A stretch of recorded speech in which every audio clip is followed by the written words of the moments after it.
Democratic Alliance says it will launch a legal challenge against Parliament for failure to find an alternative venue to ensure that the work of Parliament continues. The historic Cape Town building was badly burnt on the 2nd of January in an act of arson. The official opposition adds that failure to find another accommodation has rendered Parliament's oversight mechanism toothless. For more on this, we are joined now by DA Chief Whip Siviwe Gwarube. Siviwe, good evening. Good to have you, and thank you very much for your time.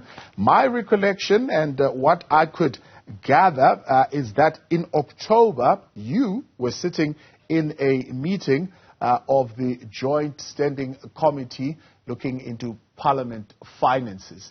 And in that meeting, the Hawks were there. They presented their case and what security measures are now being put in place. And then Kucha made a presentation about the rebuilding project, what it will cost, and the timeline thereof. Were you not satisfied with that presentation? Good evening, Thabo, and good evening to your viewers. Look, I mean, we have been giving this process all the patience that we could, because of course we understood that an unprecedented absolute tragedy took place on the 2nd of January. But we understood that Parliament firstly was going to ascertain whether or not there is room for us to rebuild and whether or not funds could be committed for that. And number two, in the process of that we would be finding alternative venues for Parliament to then still conduct its business. So I just want to take a quick step back, Thabo, on the problem statement here. The view here is that the measure that Parliament has at the moment is that it uses the Good Hope Chamber, which houses 120 MPs, which is a fraction of the 400 MPs that are in the National Assembly. Number two, its committees are not meeting in person, and only a fraction of them can actually conduct meetings in a full physical setting. And our contention is that not being able to, firstly, being publicly accessible, for Parliament not to be publicly accessible, for Parliament's business not to be publicly accessible and allow or facilitate public participation, is in fact in contravention of certain sections of the Constitution, Section 54 and Section 72 of the Constitution. Those sections make it compulsory for Parliament, for the National Assembly and the NCOP to conduct its business in an open manner that also facilitates public participation. At the moment, the public may monitor proceedings of Parliament through YouTube channels, those that are able to, but there's very little participation from the public. And we've given this process 10 months, and Parliament has now made some headway in one, getting commitment from National Treasury for 2 billion rand budget to rebuild. Parliament has said, and so has Public Works, that it's going to take 4 years for the parliamentary buildings to be rebuilt. And our view is that we cannot then simply, for the next 4 years, have Parliament operating at a limited capacity. Yeah. And we are of the view that Parliament is going to be in contravention, and already is in contravention of the Constitution, if we are not allowing there to be a public participation element of Parliament. Because, of course, this institution, Thabo, does not belong to politicians. This is a public institution. And the work that we do there is the work of the public, and the public is a very key stakeholder. Locking them out is in contravention, in our view, of not only the National Assembly rules, but of the Constitution too. So you asked a question about the other parts of the National Assembly that were not destroyed, which you're currently not being allowed to access also. And there was some kind of an answer to say there would be a special dispensation that would be explained in how, in a specialized manner, you might be able to access the building. Is there any clarity on how that is going to be approached? So the only parts of Parliament that are available for use, Thabo, is the National Council of Provinces, which has recently started to slowly reintroduce people back into the institution.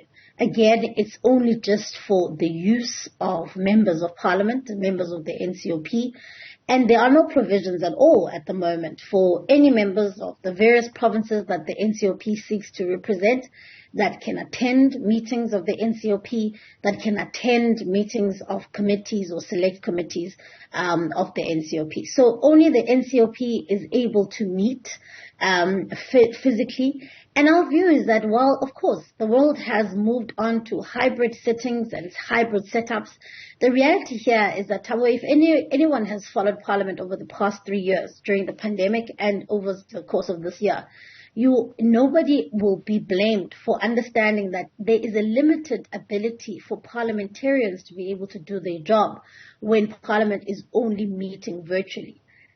Politics is a contact sport. It requires for robust interaction and robust holding to account of the executive for you to be able to have access to the executive. There's been this almost an accepted norm in Parliament that members of the executive ministers can only connect virtually. People are hardly engaged in the work. And our view, Thabo, is that that's not good enough. 400 people in South Africa have been sent to represent the people of South Africa to this institution. And if it's working at a 30% capacity, which is really quite generous if you ask me, then it's not fulfilling its constitutional obligations. And now we've gotten to a point where 10 months later, we no longer can use the fire as an excuse. We've got to find ways in which we can bring some form of normality to essentially assembling Parliament so that we can engage South Africans on the work that we do here. Who do you blame for this lack of an answer around the interim arrangements? Because it does seem there's an intersection here between Treasury, which has got to make decisions on the rands and cents. You've got the Public Works, which is, of course, carrying out the project of restoring Parliament. And then you've got the Parliament itself, or the Secretary carrying out the administration.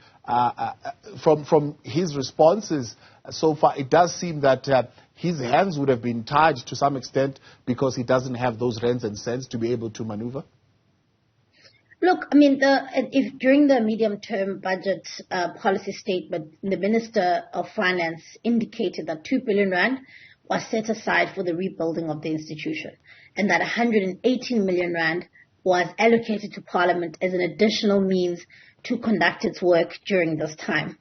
And our view is that if we don't force Parliament's hand to find alternative means to meet and do its work, it only suits members of the ANC, whether they're sitting on the benches or whether they're members of the executive, for Parliament to be working in a partial manner. And so while, of course, no one could have foreseen the fire, and again, that's also something that Parliament has not been able to do, put together an internal inquiry to find out what happened, who's responsible, who must be held to account. 10 months later, we're still sitting with no inquiry, and we are none the wiser about what happened on that day. But nonetheless, of course, if one was to accept that no one could have foreseen what has happened, but it is the responsibility, as the rules of Parliament say, and as the Constitution says, it's the responsibility of the Speaker to make sure that she gives effect to provisions of the Constitution when it comes to the work of Parliament. And so 10 months is a long time, and while, of course, you're right, there are financial impediments, but the reason why we've taken this drastic step is because, Thabo, we are seeing that there's almost a relaxation that Parliament can kind of hobble on in this fashion until the foreseeable future. There's no urgency around finding alternative venues and finding means. In fact, in the last Chief Whips Forum meeting where this matter was raised, and in the joint programming committee last week, where I posed this very question to both the presiding officers, it seemed to me that there was an acceptance that Parliament would meet in the Good Hope Chamber, the 120-person venue, and that only during special occasions would Parliament then be moved to the City Hall. But this is not what we're arguing. We're not arguing for the vanity of Parliament and parliamentarians being seen to be working. We're arguing that by excluding South Africans from the work of Parliament, as is the current case, we are in contravention of the Constitution. We cannot be lawmakers who are themselves the lawbreakers. So what do you suggest? What are the options then that are being put on the table by the Democratic Alliance that the Parliament should at least pursue? Look, we've been engaged with this process from day one, and we have been part and parcel of the process. And this is why now, as I said, we've taken this drastic step, because there seems to be an acceptance within the ANC that, well, this is how things are going to be. We're going to be in a hybrid fashion for the next 4 years, and this is how Parliament is going to conduct its work. We were more than happy to continue finding alternative means to engage with the institution on ways that were obviously financially prudent, to make sure that we don't spend money we do not have, but also making sure that we're working towards solutions. But there seems to have been an acceptance now that, well, this is the way that it is. We're now only focusing on rebuilding, which will take 4 years. And until then, this is how Parliament is going to function. And that's quite frankly not good enough. Yeah. Not because, as I said, members of Parliament want to go and, as a vanity project, want to go to Parliament. But because, one, it's their job. Number two, the work of Parliament is being impeded, but more importantly, South Africans are being excluded. And so Parliament must find the venues. There are multiple venues that they can be found, and there can be ways and means to work around how do we make sure we bring the equipment of Parliament. That is the work of any presiding officer. That's why we've got presiding officers in Parliament, so that this work can be done. And so for me, it's simply not good enough that 10 months later, we're going to finish an entire year in 2 months. And we're still nowhere closer to really mending the situation. Yeah. So I'm asking that because it was, for example, a point of debate the last time when the City Hall was suggested for the State of the Nation and just the continued work of Parliament around the security implications, around the connectivity, around the equipment, as you've already mentioned, of Parliament and so on and so forth. So it didn't seem like it's just an easy thing as to just, well, we'll find a hall somewhere and we'll make it big enough to ensure that all 400 are in there and a couple of public spectators. It seems like it's a little bit of a more complicated and more involved process. Absolutely, and it is. And that's why, as I said, we have been really engaged with this process. We have been engaged in making suggestions to Parliament about venues that they can explore. And there really was an attempt. And I mean, the Parliament had about 7 venues that they had started to explore. There was even an exploration of building a temporary structure which would house the business of Parliament, which was then seen, and we agreed with it at the time, that it's not financially prudent to build something that would be semi-permanent.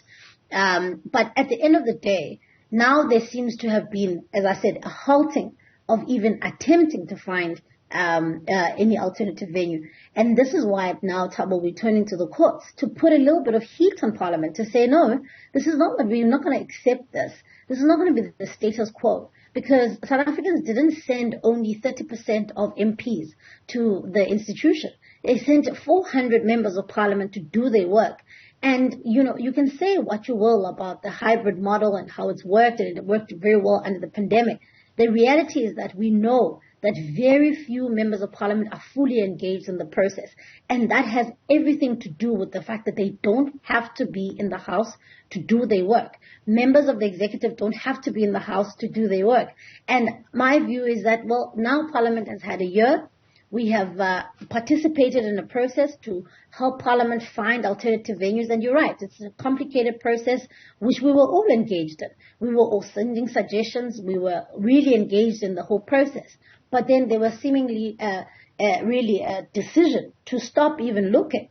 And in fact, when I asked the question to the chairperson of the NCOP last week, that this item on this meeting agenda of the finding alternative venues of Parliament says ongoing. And so I'm expecting to hear some kind of feedback on if it is ongoing, when are we to expect to see another batch of venues that have been investigated.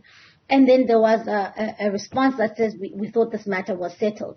And now it is on the basis of that, Thabo, that clearly the presiding officers in Parliament have given up on trying to find alternative venues for Parliament. But for us, that's simply not good enough. Because if South Africa is to work, we're going to have a functioning Parliament, right, a functioning institution. Siviwe Gwarube, I appreciate your time. Thanks for coming on. Chief Whip of the Democratic Alliance there, Siviwe Gwarube, putting a little bit of hot coal under the feet of Parliament for them to act and find alternative venue for them to carry out their business.